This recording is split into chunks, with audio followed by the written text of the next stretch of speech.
I have the privilege of introducing Linda Murphy. Linda has become a colleague within the work that we do. We have a working group, and we've been working in this working group for about 1.5 years, and I've gotten to know Linda very well. She's very, very competent in the work that she does, and I'm very, very privileged to introduce her. She's with Manitoba Mineral Resources. Linda obtained her bachelor's degree in geological sciences from the University of Manitoba in 2006. She joined the Manitoba Geological Survey and began working in the Kisehnio domain in the same year. Linda has provided MGS community liaison programs in First Nations since 2009, becoming a contact person and sharing geological land use information with Manitoba's remote and First Nation communities. She currently has an additional role with Mineral Resources, acting as the Departmental Aboriginal Issues Policy Liaison, and she is a member of the Hollow Water First Nation. Linda Murphy.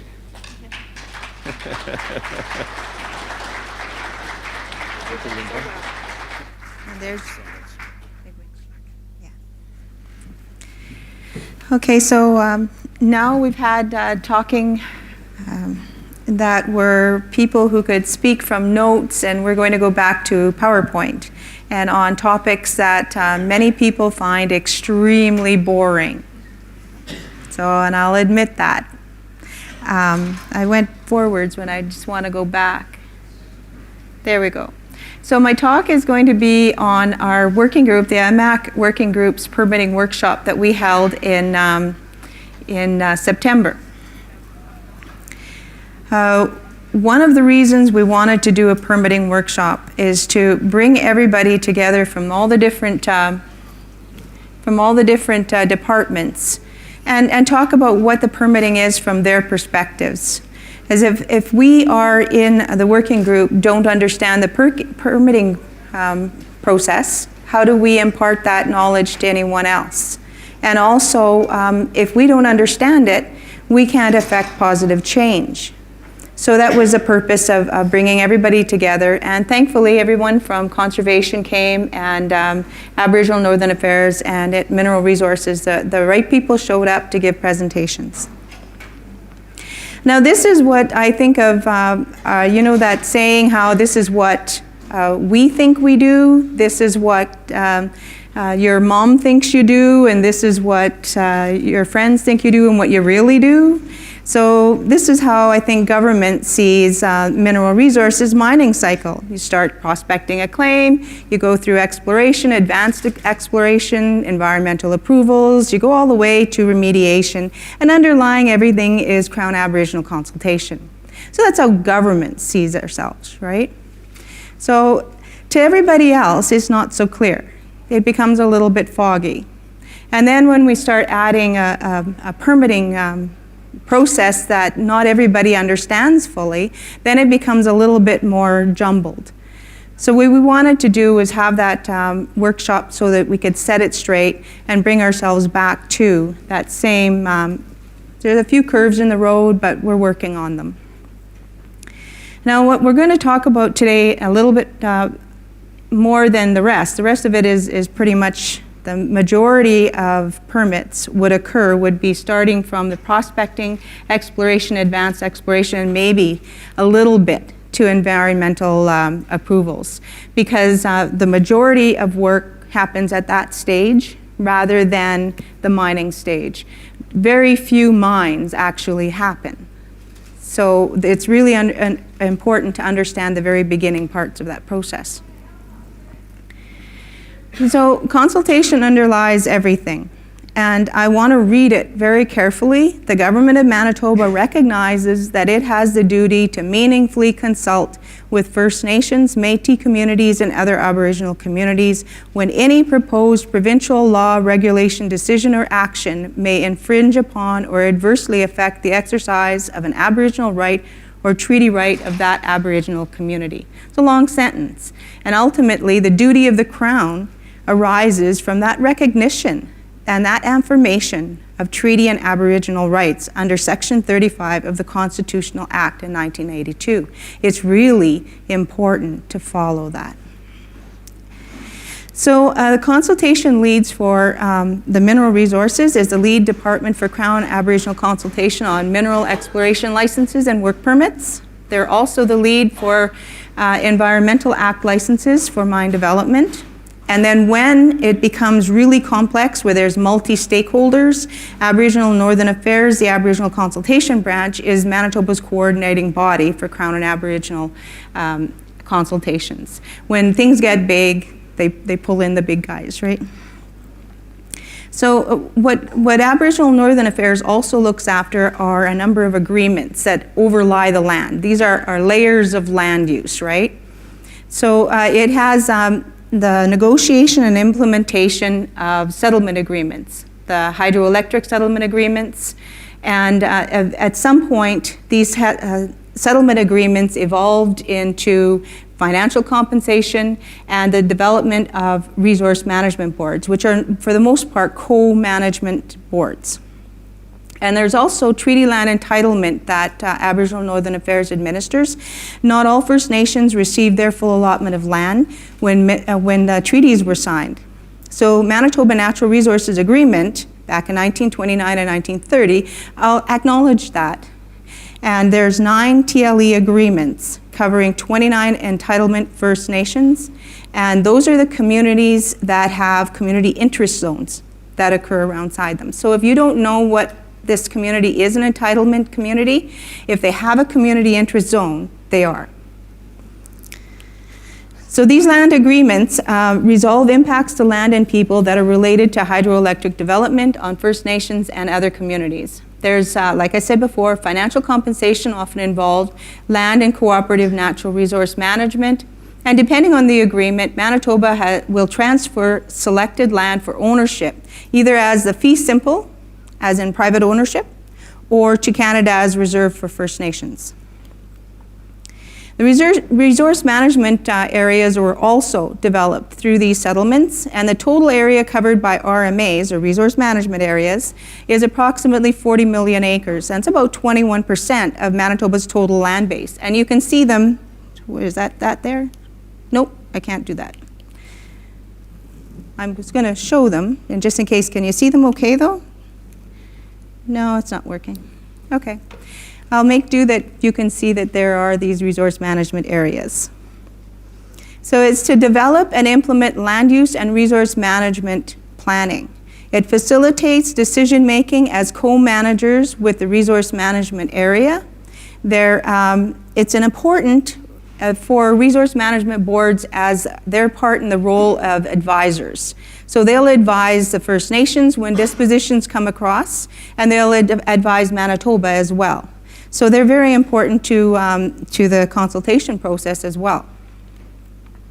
And treaty land entitlement. These communities are the ones with the community interest zones. There's 9 TLE agreements for 29 First Nations, and that total covers about 1.4 million acres of land through this land, Crown lands and the acquisition. The TLE process has a certain lineup, a framework, right? The First Nation will make their land selection. The third-party interests have to be resolved. Then the land becomes surveyed. Then a land use permit is issued to the First Nation, and then Manitoba transfers the land to Canada. And at that point, there's a second process that occurs that begins with the Federal Reserve creation process. And the third-party interests, they have to be resolved before the treaty entitlement can go forward. Now, that is what really can affect the mineral industry. These need to be resolved, and they can include areas where there's existing mines, mining claims, mineral exploration license areas, quarry leases, aggregates, things like that. The permitting process is, now that we're finally getting to permitting process, it can be divided into 2 parts. There's the quarry dispositions and there's the mineral dispositions. And by the way, this is the first talk I've only had one rock picture. That's a quarry. So the mining claims for mineral dispositions are what we're going to talk more about. And the mineral exploration license, mining leases, and advanced exploration, those we're just basically touching on. Manitoba Conservation and Water Stewardship is the department that is mandated through the Crown Lands Act to issue the work permits that allow a company to carry out their exploration or their development activities on a mineral disposition or lease. No one can work on the land without being issued a work permit. And at the time, the actual work is what we're consulting on. That's mostly what we're consulting on, is the impact to the work on that land. So Conservation Environmental Approvals Branch issues the Environmental Act license through that Environmental Act. And everybody leaves the room. So here is a process for Manitoba Conservation and Water Stewardship. I'm going to show you two processes. One is conservation, and then right after that, Manitoba, like mineral resources in Manitoba. So that you can see there's two parts that are simultaneous and parts that are a little bit different. And that way, each department, if we see each other doing these, and you can understand that the process that goes on behind the scenes for each department too before the decisions come together. So first, the proponent or the company or the prospector submits a work permit application to the district office for conservation. Conservation will forward that application to their regional office. That's where their decisions will come. The applications are forwarded to Mineral Resources to do the consultation process. They're the lead. The application is also circulated internally to their district and then reviewed. Then they're circulated as well to the resource management boards, so the communities that do have resource management boards, for comments, and they're given 45 days to respond. So when, under the application to Mineral Resources will advise conservation when consultation is completed and then authorizes the issuance of the work permit. And also, on that note, Mineral Resources also notifies the company, the proponent, directly of any requirements or conditions that have arisen from the consultation process. The internal review will consult with their clients and add any more info if that's required. And the Resource Management Board will also send their comments to the regional office. And if there's any concerns, if there are, they can be mitigated. Then the regional office will inform the district to issue the work permit and add these conditions to the application. So on that other side is Mineral Resources. So Mineral Resources, the work permit application is submitted to conservation. Then it's also, this is the part where Mineral Resources gets that part of the application, and they develop an initial assessment that is the starting point for how could consultation go forward. That's their first step, their first ideas on that. There's 30 to 15 days for the community to respond. The First Nations and the R&Bs, if there are them, are notified of the proposed exploration activities and asked to identify potential impacts to treaty and Aboriginal rights. That is, at that point, it's their duty to consult. We'd go into Section 35, and the process works on with consultation. So within 45 days, the Resource Management Board should have some idea of what's impacts that might have to their lands. And the First Nation and Conservation and Mineral Resources will be advised by the Resource Management Board regarding the conditions, if there are, to those applications. The permit conditions are determined and documented. The consultation is completed, and the First Nations concerns are documented, and the permit is issued. I keep saying consultation is completed, but I've talked to Gary Crochane many times. He doesn't complete consultation. It's ongoing. If someone calls him and talks to him and has a concern, he's there to answer it. So with the permitting process, we also have the mineral exploration license. So I'm only going to deal with the very basics of things in this talk. The mineral exploration license is submitted to Mineral Resources. And here it kind of takes a split. The nearby First Nations, and if they are resource management boards, they're notified.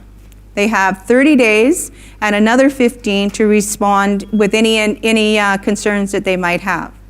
And it goes into Section 35, duty to consult. Now, if it follows the other stream and it's a community that is within a community interest zone, that's a treaty land entitlement community, then it's not duty to consult. If it is, does the First Nation intend to make a TLE selection? Do they want to? If they don't, they have 60 days to respond and let us know, and it goes into Mineral Resources' duty to consult. Now, the 180 days is allowed to any community with the TLE and CIZ, that community interest zone, to respond if they do choose to have a TLE selection. A TLE selection has also two parts. We would remove, and I say Mineral Resources, would remove TLE selection from the application, from the MEL. Because typically the MEL application is a larger area and the TLE selection is fairly small. So then once that's removed, then the license is issued. If it isn't removed, and then maybe the two are too close together in size, then the license is denied. And so that's how the process is working. So if we got as far as the Environment Act, which came into being in 1987, for most exploration companies, it's just the permits and the regulations that go up to that point, right? But there are exploration development that will require an Environmental Act license. And these are advanced diamond core drilling and bulk sampling, construction, operation. These are prior to a full mine development. And we call them quite often like pre-feasibility. This is the point where they are at the point where they're thinking, we've got a mine. We probably have one. So we have to go through another stage, another criteria to ensure that what we're doing is right. And the Conservation and Water Stewardship Environmental Approvals Branch issues the Environmental Act license through the Environment Act. They also administer Dangerous Goods and Handling Transportation Act, the Contaminated Sites and Remediation Act, the Public Health Act, the Water Protection Act. So they have a lot that they're mandated to look after. And they also have several ranks of development in their process. They all have the same level of scrutiny, and I think that the application fees change, but I'm not sure in what ways. I didn't want to go into that too much. These license conditions that come up through their process are pre-construction conditions, conditions that mitigation conditions from construction, and operational conditions as well. So they take a very holistic view of what criteria are needed to ensure that the environment is safe. The Environmental Act license, and people maybe don't realize that, are in place for the entire year. From the point where you get your license, it's in that place right through the end of the mine cycle. So if they've got an environmental license, then it follows through right through to the end, right to closure and remediation. So public and Aboriginal consultation occurs there on a different level as well. So when the Environmental Act license is received, it has two processes. Mineral Resources and Conservation will carry out Crown Aboriginal consultation, but Conservation and the Environmental Act people will follow also a public review process. And they distribute the submission for a technical advisory committee as well. So there's a public review that you are allowed, I see somebody shaking, okay, that you're allowed as an intervener to talk about concerns that you have with whatever the development is. So there's a number of ways for people to access that. And there is the online public registry for conservation and water stewardship, and their website is there. It's a really good thing for everybody to kind of feel comfy getting into and looking at and accessing. So what we did with the permitting workshop was try to get everything down to one page. It's complex, and there's empty spots. As you can see, there's lots of blanks in there that we do need to have more input on or more clarification on to fully complete it. And we also want to make sure that we're working well with other departments so that if that's their area, they would tell us what we need to put into those spaces. If we want to take this and streamline it or make it work better for First Nations, make it work better for industry, we have to start with that first page. So it's putting everybody on the same page, right? You can find that post on a poster at B52 out in the exhibit. And if you see anything that's in error, please mark it down. Let us know. I just want to make sure that it's done well. I wanted to take a little bit of time to say thank you very carefully to everybody who participated behind the scenes and presented at our first permitting workshop. Conservation and Water Stewardship from the Northeast Region, presenting on the Crown Lands Act, was Bruce Pierce, and it was probably his last formal talk before he retired, so I think we were very lucky we had him. And Dave Hastman also worked on the presentation. Environmental Assessment and Licensing, Siobhan Berlin-Ross came. Aboriginal and Northern Affairs, the Agreements Management and Aboriginal Consultation Branches, Myra Sitchin, Chelsea Silva and Dave Hicks came. And from Mineral Resources, we had a presentation from Chris Beaumont-Smith. The MMAC working group consists of, from Mineral Resources, John Fox, myself, and Chris Beaumont-Smith. From the Aboriginal and Northern Affairs Department, it's Jeff Legault. The First Nation Chiefs Caucus have representation on our working group, and it's with Glenn Sanderson and Ed Buller. And Tim Friesen from the Mining Association of Manitoba, Inc., Tim Friesen and Renee Campbell, which I have to thank Tim. That big table and those flowcharts, the first iteration came from Tim. You know, several others went throughout our department, but that's a lot of work that he started out with. And from the mining industry, we've had a lot of help from Ryan Land from Valley Manitoba Operations, and I wanted to say thank you to everybody who's done this, and hope we move forward and do a better job with our permitting. Keep it sunny. Thanks.